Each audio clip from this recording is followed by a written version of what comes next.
तो देखिए भिन्न, आप लोगों का तीसरा चैप्टर है भिन्न, जिसको इंग्लिश में क्या बोला जाता है? फ्रैक्शन। फ्रैक्शन में जो सवाल आते हैं आप लोगों के इसी टाइप के आते हैं। जैसे यहाँ पे लिखा हुआ है एक छड़ी का 2/5 भाग पानी में है, यदि उस छड़ी का बाहर वाला भाग 6 मीटर है तो छड़ी की कुल लंबाई कितनी होगी? ठीक है, छड़ी की कुल लंबाई कितनी होगी? मैंने आप लोगों को इसके पहले बताया हूँ, फ्रैक्शन थोड़ा सा एग्जांपल के तौर पे बताया था आप लोगों को कि जो नीचे वाला भाग होता है वो टोटल भाग होता है। नीचे वाला जो भाग होता है क्या होता है? टोटल भाग होता है। ऊपर वाला जो भाग होता है उसी में से निकला हुआ भाग होता है। निकला हुआ भाग होता है, उसी में से निकला हुआ भाग होता है। तो टोटल भाग कितना है?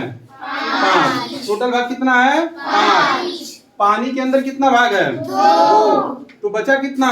3। टोटल भाग कितना है? 5। और पानी के अंदर है 2 भाग, तो पानी के बाहर कितना भाग हुआ? 3। ये बात सबको समझ में आ रही है आसानी से?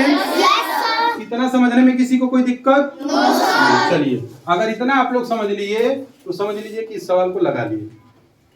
अब देखिए कैसे लगा लिए।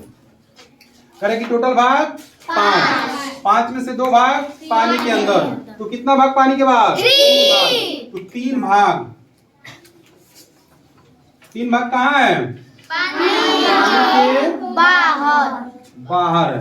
3 भाग कहाँ पे है? पानी के बाहर। लेकिन अगर उसको मीटर में दे रहा है तो कह रहा है कि टोटल कितना है? वो 6 मीटर है। जो पानी के बाहर वाला भाग है वो कितना है? 6 मीटर। कितना है? 6 मीटर। और वो कितना भाग है? 6 मीटर। 3 भाग। 3 भाग कितना है? 6 मीटर। 3 भाग बराबर 6 मीटर। 3 भाग बराबर 6 मीटर। समझ में आ गई सबको? 3 भाग बराबर 6 मीटर। तो जब 3 भाग 6 मीटर है तो एक भाग कितना हो जाएगा? 3 मीटर। 2 मीटर। 3 भाग जब 6 मीटर है तो एक भाग कितना हो जाएगा? 2 मीटर। एक भाग 2 मीटर। 2 भाग 4 मीटर। 2 भाग। 4 मीटर। पानी के अंदर कितना मीटर है? 4 मीटर। पानी के अंदर कितना मीटर है? 3 कैसे होगा जी? 3 कैसे होगा? 2 है ना अंदर, तो एक भाग बराबर कितना मीटर हो रहा है? 2। एक भाग बराबर 2। 2 भाग बराबर 4 मीटर होगा ना? 4 मीटर कहाँ पे है? और पानी के बाहर कितना मिल रहा है? 6 मीटर। तो टोटल कितना हो गया?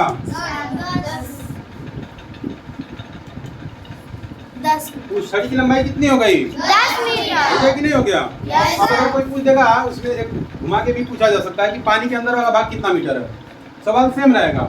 इस छड़ी का 2/5 भाग पानी में है, यदि उस छड़ी का बाहर वाला भाग 6 मीटर है तो उस छड़ी का पानी के अंदर वाला भाग कितना मीटर होगा?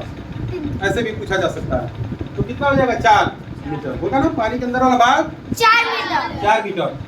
इस सवाल को समझने में किसी को कोई दिक्कत? No sir. इस तरीके से आसानी से बिना बहुत लंबा चौड़ा उसको सॉल्व किए ही हम आसानी से लगा सकते हैं। बस अगर उस सवाल को थोड़ा सा समझ लिए तो समझना होता है कि वो सवाल कह क्या रहा है। ठीक है, किसी को कोई दिक्कत इसमें? No sir. सीधा सीधा करें कि 2/5 भाग पानी के अंदर है, मतलब 5 में से 2 भाग पानी के अंदर है। तो जब 5 में से 2 भाग पानी के अंदर है तो पानी के बाहर वाला भाग कितना हो जाएगा? 3। सीधी सीधी बात है।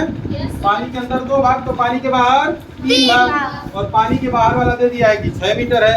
तो 3 भाग बराबर 6 मीटर, तो एक भाग बराबर 2 मीटर। 2 मीटर। जब एक भाग बराबर 2 मीटर है और पानी के अंदर 2 भाग है तो दोनों भाग मिलकर के कितना हो जाएगा? 4 मीटर हो जाएगा। आसानी से लगता है हमारा सवाल, बिना बहुत मेहनत किए। तो इस तरीके से हम इस टाइप के सवालों को लगा लेंगे। चलिए अगला सवाल देखते हैं।